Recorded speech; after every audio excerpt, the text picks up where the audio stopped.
जय हिंद दोस्तों, स्वागत है आप सभी लोगों का फिर से आज एक नए वीडियो में। दोस्तों आज हम लोग पढ़ेंगे किसके बारे में, संविधान के संशोधन के बारे में।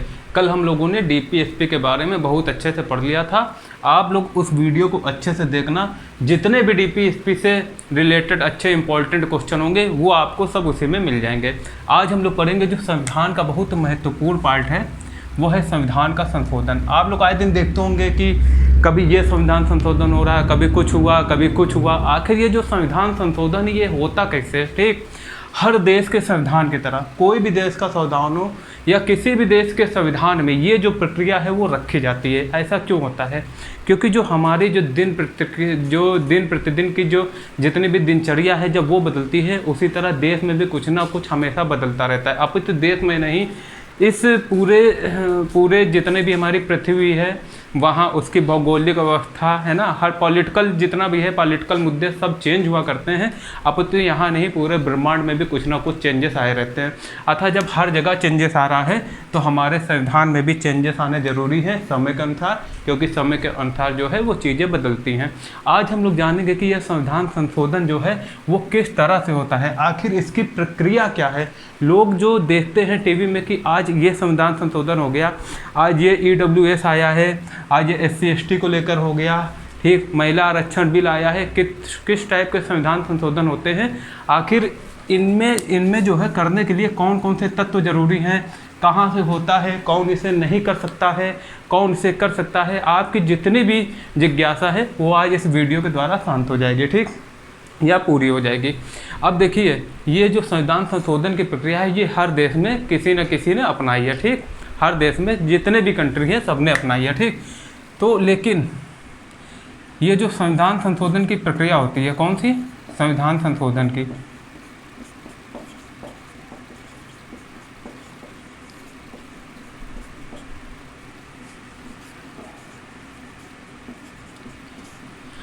ये आपको जो है वो कहीं कहीं बहुत ज़्यादा लचीली मिल जाएगी। मतलब कि उस वहाँ जो है बहुत आसानी से संविधान जो संशोधन है वो किया जा सकता है। इसका एग्जाम्पल क्या है? इसका एग्जाम्पल है हमारा ब्रिटेन। कौन है? ब्रिटेन। ब्रिटेन में जो है संविधान संशोधन बहुत आसानी से किया जा सकता है। वहाँ कोई बहुत ज़्यादा कठोर प्रक्रिया नहीं है ना। यहाँ तक कि वहाँ की जो संसद है तभी उसको संप्रभु कहा गया है। जो ब्रिटेन की संसद है वो संप्रभु है, वो कोई भी संशोधन बहुत आसानी से कर सकती है। इसलिए जो वहाँ संविधान संशोधन की प्रक्रिया है उसे क्या कहा गया है? उसे कहा गया है लचीली। लेकिन इसके विपरीत अगर हम लोग बात कर दें किसकी? USA की, अमेरिका की, ठीक।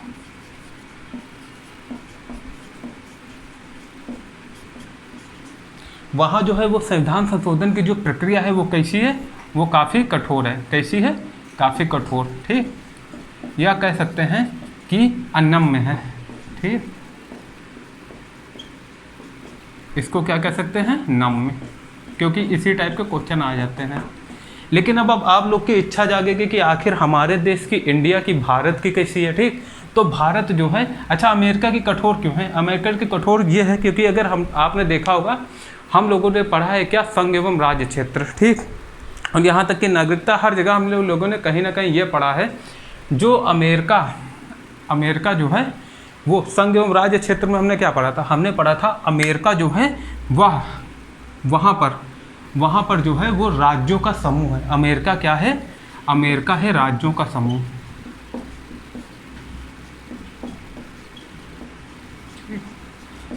और जो हमारा देश है, ठीक, ये हो गया अमेरिका, ठीक, क्या हो गया? USA। और इंडिया की बात कर दे अगर हम लोग, तो इंडिया है राज्यों का संघ। इसका मतलब क्या होता है? इसका सिंपल सा मतलब है जो USA है वहाँ पर राज्यों का समूह है, मतलब समूह में से कोई एक अलग हो सकता है। लेकिन जो हमारे देश की व्यवस्था कैसी है? हमारा जो देश है वो राज्यों का संघ है। मतलब जो हमारा देश है वो किसी भी समझौते का परिणाम नहीं है, ठीक, किसी भी समझौते का परिणाम नहीं है। यहाँ पर राज्यों को संघ से अलग होने का कोई अधिकार नहीं है, राज्य संघ से अलग नहीं हो सकते, है ना। तो यहाँ की जो संविधान संशोधन की प्रक्रिया है वो बहुत कठोर नहीं है, ठीक। लेकिन यहाँ पर जो है हर चीज़ में राज्यों से जो है वो राय लेनी पड़ती है। इसलिए जो अमेरिका की जो संविधान संशोधन की प्रक्रिया है वो काफ़ी कठोर हो गई है, उन्हें करना ही पड़ा, ठीक। अब देखिए इंडिया की जो है वो संविधान संशोधन की प्रक्रिया कैसी है, ठीक, किसकी? इंडिया की। इंडिया में अगर ये क्वेश्चन आ जाता है कि हमारा जो संविधान है वो कैसा है, वो लचीला है, ठीक, 3 आपसे ऑप्शन दे देंगे, लचीला, ठीक, या इसको कहते हैं नम। दूसरा कह देंगे, दूसरा ऑप्शन दे देंगे कि अनम, ठीक, कठोर, या पूछ देंगे अनम। तीसरा ऑप्शन से आपको दे देंगे ना ही लचीला है ना ही कठोर है, मतलब कि ना ही नम है ना तो अनम, ठीक। और पांचवा आपको दे देंगे क्या, पांचवा आपको दे देंगे इनमें तो कोई नहीं।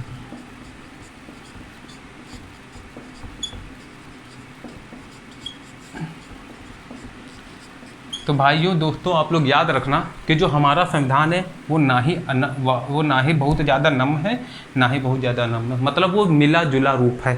मिला जुला मतलब कि वो बीच में है। उसमें जो है संविधान संशोधन प्रक्रिया इतनी लचीली भी नहीं है कि कोई भी संविधान को बहुत आसानी से बदल दे या किसी के हक छीन ले, और ना ही इतनी कठोर भी है कि जो बहुत ज़रूरी संविधान संशोधन है वो भी नहीं हो सके, ठीक। तो जो हमारा संविधान है उसको जितने भी बुद्धिजीवियों ने मिलकर संविधान बनाया था, महान लोगों ने बहुत अच्छे से हमारे देश की विविधता को देखते हुए, वो लोग बहुत ही ज़्यादा पढ़े लिखे लोग थे, है ना, बहुत ही विद्वान टाइप के लोग थे, ठीक। उन्हें पता था कि आगे चल के जो है हमारे देश में बहुत सारे परिवर्तन आने वाले हैं, इसलिए ना ही हम इसे ज़्यादा अनम्य बना सकते हैं अमेरिका की तरह, और ना ही ज़्यादा लचीला बना सकते हैं वो इसकी ब्रिटेन की तरह। ऐसा क्यों? क्योंकि हमारा देश जो है वो विविधताओं का देश है, इसलिए इसमें हर पक्ष का, हर वर्ग का जो है हित देखना पड़ेगा। इसलिए किसी भी एक वर्ग को या किसी एक वर्ग की सरकार आ जाए या कुछ भी आ जाए तो वो जो है आसानी से इसमें किसी एक वर्ग के पक्ष में बहुत भयानक संविधान जो संशोधन है, बहुत ही अब जो बहुत बाकी लोगों के विपक्ष में, बाकी लोगों के अपोजिट जो है विरोध में संविधान संशोधन ना कर दे, ठीक। इसलिए हमारा जो संविधान है वो संप्रभु है। क्या है? संविधान संप्रभु है, ना कि संसद ब्रिटेन के सिवा। अब हम लोग देखते हैं जो संविधान संशोधन प्रक्रिया है, ठीक। क्या देखेंगे? ये जो संविधान संशोधन प्रक्रिया है वो किस भाग के तहत और किस आर्टिकल के तहत होती है, ठीक। इतना आप लोग नोट कर लीजिए, फिर हम लोग आगे देखें। अब दोस्तों हम लोग देखेंगे क्या, अब हम लोगों को देखना है कि ये जो संविधान का संशोधन है इसकी प्रक्रिया क्या है। आखिर संसद में ऐसी कौन सी प्रक्रिया होती है जिससे कि संविधान का संशोधन होता है, ठीक। तो देखिए सबसे पहले तो हम लोग ये बात जान लेते हैं कि ये जो संविधान संशोधन जो है ये किसके तहत किया जाता है? आर्टिकल 368 के तहत, ठीक। और जो आर्टिकल 368 के तहत किए जाएंगे उसी के लिए ये सब क्या है, व्यवस्था दी गई है, ठीक। बाकी जो संशोधन है और भी आर्टिकल में हो सकते हैं संसद में, लेकिन वो साधारण विधेयक के द्वारा होंगे, वो हम आगे पढ़ेंगे। लेकिन अभी देख लो ये जो जितनी भी व्यवस्थाएं हैं वो किसके तहत हो रही हैं, वो 368 के तहत। और भाग कौन सा है? भाग 20। इसलिए आ सकता है, देखिए पहला क्वेश्चन तो यही बन जाएगा, भाग कौन सा है? 20, ठीक। संविधान संशोधन जो किस भाग के तहत है? भाग 20 के तहत। और वो जो आर्टिकल है वो कौन सा है? आर्टिकल है 368, ठीक। ये याद रखना, आर्टिकल कौन सा है? 368। अब देखिए पहला क्वेश्चन हमारा क्या बनेगा,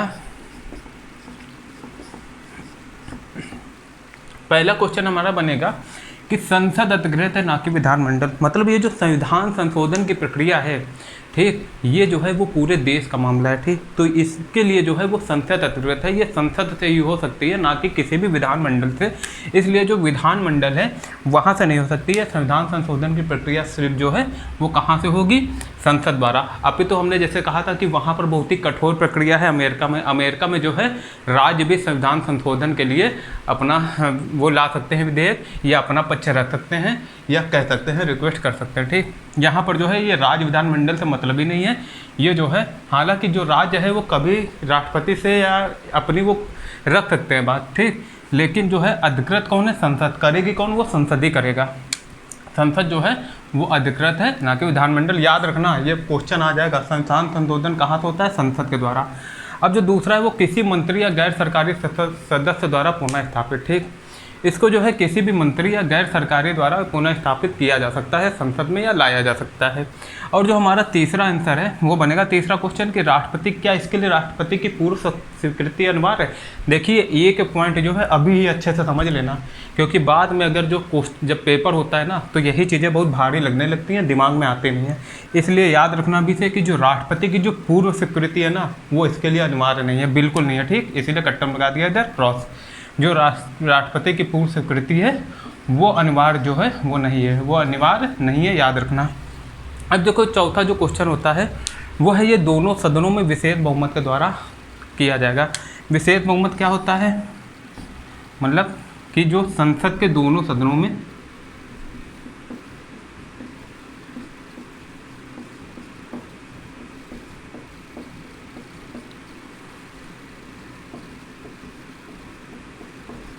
सदनों के कुल सदस्यों का बहुमत, ठीक, किसका, कुल सदस्यों का बहुमत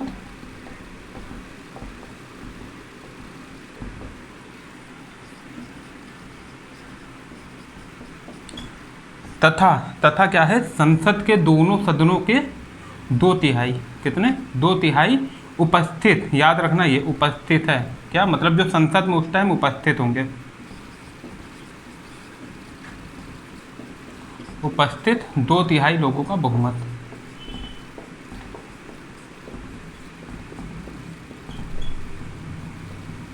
और ये जो है इसमें उपस्थित की जरूरत नहीं है, जो संसद के जितनी सीटें हैं टोटल वो कुल सदस्यों का बहुमत है, ठीक, ये समझ लेना, ये होता है विशेष बहुमत।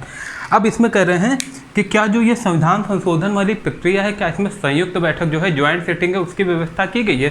तो आप लोग याद रखना अगर ये क्वेश्चन आएगा तो नहीं, क्या नहीं, ठीक, याद रखना। ये जो संविधान की संशोधन है, मतलब संविधान संशोधन वाली जो प्रक्रिया है वो दोनों सदनों में अलग अलग ही कराई जाएगी, ना कि संयुक्त बैठक के माध्यम से। संयुक्त बैठक होता क्या है ये आप लोग ये समझ लीजिए, ये लिखा है ज्वाइंट सिटिंग, ठीक, संयुक्त बैठक।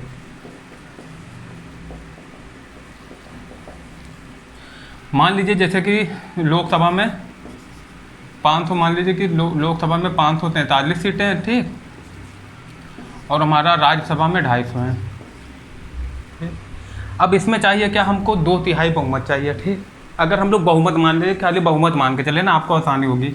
अब देखिए अगर इसका बहुमत चाहिए तो इसमें हमको कितने सदस्यों की ज़रूरत होगी, 543 में, भैया 543 में हमको कितने की ज़रूरत होगी, मान लीजिए 543 में ज़रूरत होगी हम लोग को कितने की, 270 या 271, ठीक, 271 की, कितने की होगी, 271 की, ठीक, एक एक्स्ट्रा, सॉरी 272 की होगी, ठीक, एक एक्स्ट्रा की ज़रूरत होगी 272 की। और यहाँ कितने की ज़रूरत होगी, यहाँ 126 की, ठीक। मान लीजिए यहाँ से जो है वो बिल पास हो जाता है, ठीक, कोई भी विधेयक है वो पास हो जाता है, 272 लोग मान जाते हैं, ठीक। लेकिन जो यहाँ है वो यहाँ से जो है वो पास नहीं हो पाता है ना। यहाँ पर जो है, यहाँ पर 126 की जगह मान लीजिए मिली कितनी, 110 सीटें मिल पाई, मतलब 110 ही लोग राजी हुए इस विधेयक के लिए। अब क्या होगा, चूँकि यहाँ पर दोनों सदनों से पास होना अनिवार्य है, ठीक, तो अब ये करेंगे क्या, यहाँ पर एक ज्वाइंट सिटिंग बना लेंगे। अब देखिए जब ये ज्वाइंट सिटिंग बनाएंगे, बुलाएंगे, आप इधर देखिए, इधर 272 मिले, ये 110 जोड़ दो इधर, टोटल कितने हैं, 382 आ रहे हैं। अब देखिए हम लोग अगर इधर ज्वाइंट सिटिंग बुला लिया, 543 प्लस 250 कितना हो गया, 793। अब इसका बहुमत निकालिए कितना हुआ, इसका बहुमत हुआ कितना, 793 का अगर हम लोग आधा कर दे कितना हो जाएगा, 400, अरे ये मान लीजिए 396, 397 की सीटें की हम लोगों को क्या होगी, ज़रूरत होगी, कितने की होगी, 397 सीटों की ज़रूरत होगी, ठीक। 382 ऐड कर दिया क्या, 543 और 250, हाँ 793 की होगी। और इसका बहुमत के लिए हमको कितने की ज़रूरत होगी, 397 की ज़रूरत होगी। अब यहाँ देखिए यहाँ पर कितना मिला, यहाँ पर मिला हम लोग को कितना, 382 सीटें, ठीक। देखिए दोस्तों यहाँ मान लीजिए 126 चाहिए और मिली कितने हमको, 125 सीटें, ठीक, 125 सीटें। अब बराबरी के लिए जो है वो एक सीट कम पड़ गई, तो हम लोग करेंगे क्या, जो संसद वाले होते हैं वो ज्वाइंट सीटिंग बुला लेते हैं। उसमें क्या होता है, जो अध्यक्ष का जो वोट होता है वो एक एक्स्ट्रा मिल जाता है, और ज्वाइंट सीटिंग में 1 या 2 वोट का फ़ायदा मिल जाता है। तो जो यहाँ 1 वोट कम मिल रहा होता है, ठीक, वो वहाँ पर क्या हो जाता है, वहाँ पर एक्स्ट्रा मिल जाता है, तो जो है विधेयक पास हो जाता है। इसीलिए चूँकि ये इसमें ऐसी प्रक्रिया ना अपनाई जाए, संविधान संशोधन की प्रक्रिया में, है ना, ये व्यवस्था ना अपनाई जाए, क्योंकि पूर्णतः अलग अलग, है ना, बहुत अच्छे से ये विधेयक पारित होना चाहिए, क्योंकि ये किससे जुड़ा विधेयक है, ये संविधान का संशोधन, और संविधान का संशोधन कोई मामूली बात नहीं है। इसलिए इसमें जो है ज्वाइंट सिटिंग की बैठक नहीं की गई है, क्योंकि इसमें एकदम निष्पक्ष बहुत अच्छे से चीज़ें हों, ठीक। इसलिए जो है वो अलग अलग जो है उसकी व्यवस्था नहीं की गई है, ठीक। अब देखिए, ये हमने आपको बता दिया कि विशेष बहुमत का मतलब क्या है। ये है संसद के दोनों सदनों के कुल सदस्यों का बहुमत, और इसमें जो है उपस्थित से नहीं मतलब है टोटल सदस्यों का, और जो है ये जितने उपस्थित हैं उनके 2/3 लोगों का बहुमत, ठीक। इतना आप लोग समझ गए। अब आप इतना नोट कीजिए, इसके आगे हम लोग देखते हैं। अब दोस्तों हम लोग देखेंगे कि एक तो हम लोगों ने विशेष बहुमत देख लिया कि सिर्फ संसद के द्वारा, लेकिन मान लीजिए कि अगर राज्य की देश की संघीय व्यवस्था पर कोई बात आती है, उसमें संशोधन, अगर संविधान में कोई ऐसा संशोधन करना हो जो देश की संघीय व्यवस्था से रिलेटेड हो या उससे सीधा कनेक्शन रखती है, तो उसके लिए विशेष बहुमत तो चाहिए ही चाहिए, लेकिन साथ में आधे राज्य के विधानमंडल का भी बहुमत चाहिए, मतलब कि समान बहुमत जो वहाँ उपस्थित हैं राज्य में उन लोगों का बहुमत, ठीक, उपस्थित सदस्यों का बहुमत राज्य के विधानमंडल में। अब देखिए ये जो संघीय व्यवस्था है, इसके तहत कौन कौन से आ सकते हैं, इसमें हम लोग आगे अच्छे से पढ़ेंगे, क्योंकि इससे क्वेश्चन पूछ सकते हैं। लेकिन ये मान लीजिए जैसे कि राष्ट्रपति का निर्वाचन है, राष्ट्रपति जो है, राष्ट्रपति का निर्वाचन, ठीक, राज्यसभा से संबंधित कोई संशोधन करना हो, ठीक, क्योंकि ये सब राज्य को रिप्रेजेंट करते हैं, ठीक। तो इसमें जो है संघीय व्यवस्था, ये सब किसके अंतर्गत आता है, संघीय व्यवस्था के अंतर्गत, और इनके लिए विशेष बहुमत प्लस आधे राज्य के विधानमंडल का बहुमत के समान बहुमत की आवश्यकता होती है। अब देखिए इसके आगे क्या होता है, ये तो समझ गए। सबसे पहले तो कोई गैर सरकार, सबसे पहले तो देखिए पहला पॉइंट क्या था, पहला पॉइंट ये था कि ये जो है ये संसद के द्वारा ही इसमें संशोधन किया जा सकता है, ठीक, संसद में, मतलब ये जो बिल है, विधेयक है, वो कहाँ लाया जा सकता है, संसद में, ना कि विधानमंडल में। दूसरा, इसको सरकारी या गैर विधेयक द्वारा पुनः स्थापित किया जा सकता है। तीसरा, हमने पढ़ा था कि जो इसमें संसद में इसको विशेष बहुमत, या फिर अगर संघीय मामला जुड़ा है तो विशेष बहुमत प्लस आधे राज्य के विधानमंडल के बहुमत की आवश्यकता है। अब एक चीज़ और याद रखिए, ये आधे राज्य के बाद कोई, मान लीजिए आधे राज्य से बाकी जो राज्य बच गए हैं, वो अगर इस विधेयक को कोई भी आनाकानी करते हैं तो उनकी किसी भी बात से कोई फर्क इसमें नहीं पड़ना। आधे राज्य दे दे विधानमंडल की संस्तुति, ठीक, अपनी वो, उसके बाद जो है ये जो विधेयक है ये अधिनियम बन जाएगा। मतलब जहाँ ये जरूरी है, ठीक, दोनों, है ना, वो पूरा हो जाए, ये पूरी प्रक्रिया हो जाए, और जहाँ विशेष बहुमत की सिर्फ जरूरत है वहाँ ये प्रक्रिया पूरी हो जाए। जब ये दोनों प्रक्रिया पूरी हो जाएंगी, ठीक, जहाँ पर इसकी ज़रूरत है वहाँ ये, और जहाँ इसकी वहाँ ये, उसके बाद क्या होगा, उसके बाद जो है इसको राष्ट्रपति के पास भेजा जाएगा। कहाँ भेजा जाएगा, राष्ट्रपति के पास। इस विधेयक को जब ये दोनों सदनों से और जहाँ पर ज़रूरत है राज्य के विधानमंडल से पारित हो जाएगा, तो फिर इसको कहाँ भेजा जाएगा, राष्ट्रपति के पास। अब याद रखना, इसमें क्वेश्चन बन जाता है, क्या राष्ट्रपति इस विधेयक को अपने पास रख सकते हैं, या इसमें इसको रिजेक्ट कर सकते हैं, या इसमें कुछ संशोधन करने के लिए कह सकते हैं। तो याद रखना, राष्ट्रपति जो है ना ही इस विधेयक को नामंजूरी दे सकते हैं और ना ही इसे अपने पास रख सकते हैं। उन्हें इस विधेयक पर साइन करनी ही पड़ेगी। क्या करेगी, साइन जो है वो करनी ही पड़ेगी, करनी ही पड़ेगी, समझ गए।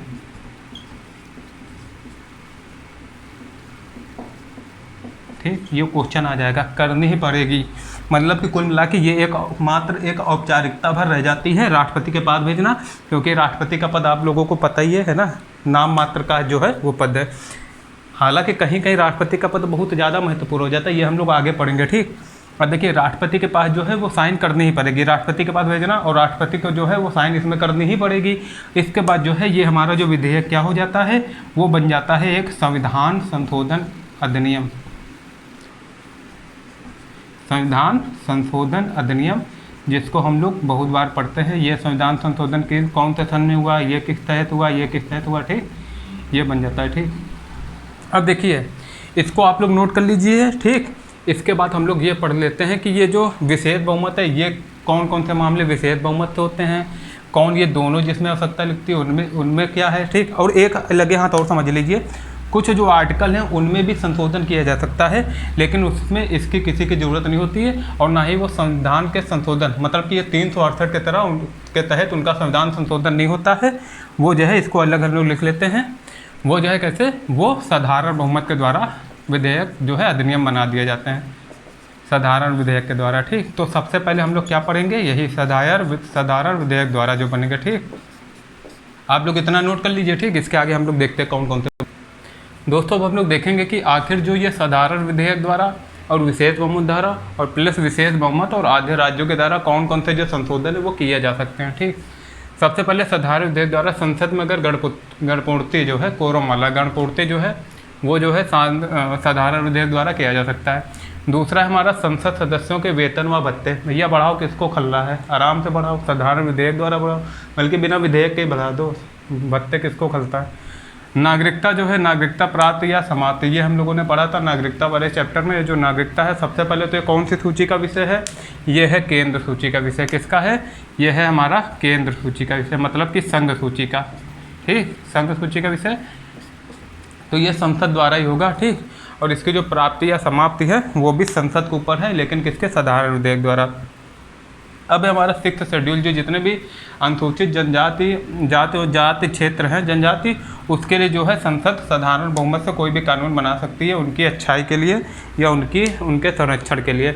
और तीसरा उच्चतम न्यायालय। अब आप लोग इसको देख के सोच रहे होंगे उच्चतम न्यायालय में भी साधारण विधेयक से कर सकती है। हाँ कर सकती है, लेकिन इनके अधिकार क्षेत्र को बढ़ाने के लिए, ना कि कम करने के लिए, वरना उच्चतम न्यायालय के पास भी पावर है। ठीक, तुरंत वो मार देगा, वो कर देगा, न्याय का अपनी वो दिखाएगा, समीक्षा करेगा, जो जुडिशियल रिव्यू करेगा अपना। ठीक, और तुरंत जो है विधेयक को असंवैधानिक घोषित कर देगा। और किसके तहत, जो केशवानंद भारती वाला मामला, उसके तहत। इसमें क्या है, इनके अधिकार क्षेत्र पर बढ़ाया जा सकता है, इनके भी वेतन भत्ते जो है वो बढ़ाए जा सकते हैं। अब देखिए हम लोग देखेंगे विशेष बहुमत के द्वारा। विशेष बहुमत के द्वारा दो चीज़ याद रखिए, फंडामेंटल राइट्स और जो DPSP हैं उनमें जो है विशेष बहुमत के द्वारा जो है वो किया जा सकता है संविधान संशोधन। जो कि हम लोग का संपत्ति का अधिकार जो हटाया गया था वो इसी के द्वारा हटाया गया था, और बाकी जो है इनको छोड़ के जो बाकी और जो बाकी जो कुछ है ये सब जो है इनको छोड़ के वो विशेष बहुमत में आ जाते हैं। अब विशेष बहुमत प्लस आधे राज्य में क्या है, राष्ट्रपति का निर्वाचन। चूँकि राष्ट्रपति हर राज्य को रिप्रेजेंट करता है ना, राज्यसभा वाले वोट देते हैं उसमें, तो इसमें जो है राष्ट्रपति का निर्वाचन, और जो निर्वाचन की प्रक्रिया है वो भी किसके द्वारा, इसके द्वारा आएगी, विशेष बहुमत और आधे राज्य के विधानमंडल के साधारण बहुमत द्वारा। और दूसरा सुप्रीम कोर्ट व हाई कोर्ट। इसमें अगर कुछ करना है ना, कोई भी ऐसा परिवर्तन करना है, ठीक, तो भी आएगा। हालांकि सुप्रीम कोर्ट में कर पाएंगे नहीं ज़्यादा परिवर्तन। अभी एक लाए थे वो जो संविधान था, जुडिशरी वाला संविधान लाए थे, ठीक, नेशनल जुडिशरी जो कमीशन लाए थे, है ना, न्यायिक नियुक्ति आयोग वाला, उसको सुप्रीम कोर्ट ने क्या कर दिया, असंवैधानिक घोषित कर दिया। फिर केंद्र व राज्य संबंध, जो केंद्र और राज्य के बीच जितनी विधायी शक्तियाँ हैं उसमें अगर कोई संशोधन करना है तो इसमें भी इसी के द्वारा संशोधन किया जा सकता है। और हमारा जो चौथा है वो 7वीं अनुसूची के द्वारा, जो 7वीं अनुसूची में जो भी परिवर्तन करना है या करना, उसके लिए भी ऐसे ही बहुमत की, ठीक, या इस संविधान संशोधन जो प्रक्रिया है उसकी आवश्यकता पड़ेगी। ठीक, तो दोस्तों आज के लिए इतना ही, आप लोग अच्छे से समझ गए होंगे। अब कल हम लोग नेक्स्ट टॉपिक पर बात करेंगे, तब तक आप लोग इसको अच्छे से पढ़ लेना, क्योंकि हम जो भी पढ़ा रहे हैं ना उसमें कोई भी क्वेश्चन अगर फंसेगा, कोई भी क्वेश्चन एग्जाम में जो है इसके बाहर तो नहीं आने वाला। तो आप लोग इसको अच्छे से जो है फॉलो कीजिए इस चैनल को, है ना, सब्सक्राइब कीजिए और अपने दोस्तों को भी भेजिए, ठीक, क्योंकि जितने भी इम्पोर्टेंट क्वेश्चन आप लोग ये इस चैप्टर का जो है, इस चैप्टर के ऑब्जेक्टिव लगाना जाके, ठीक, ऑब्जेक्टिव लगाना। आप देखना आपका कोई भी क्वेश्चन जो है वो ऐसा नहीं होगा जो आप लोग कर ना पाए, सब कर देंगे ना। एक बार जाओ और यहाँ से लगा के देखो तो आप लोग समझ जाएंगे अच्छे से। ठीक, तो आज के लिए दोस्तों इतना ही, कल फिर मिलेंगे, तब तक आप लोग अच्छे से पढ़िए, माँ बाप का नाम रोशन कीजिए, ठीक, सभी के साथ अच्छे से व्यवहार कीजिए, और सबसे पहले नौकरी पाइए, ठीक, वो ज़्यादा ज़रूरी है, बाकी जो चीज़ें उसके बाद कीजिए, है ना। और थोड़ा बहुत अब खुद को भी समय दीजिए, हल्का फुल्का रनिंग कर लिया कीजिए, कुछ फिजिकल एक्टिविटीज़ कर लिया कीजिए, जिससे आपको जो मेंटल जो है वो स्ट्रेस ना हो, और मेंटली जो है आप लोग एकदम परफेक्ट रहें, ठीक, फिजिकल और मेंटल दोनों रूप से आप जो है परफेक्ट रहें। तब तक के लिए, है ना, बहुत सारी शुभकामनाएं आप सभी लोगों को। आप लोग अच्छे से अच्छा करें अपनी लाइफ में, ठीक, धन्यवाद।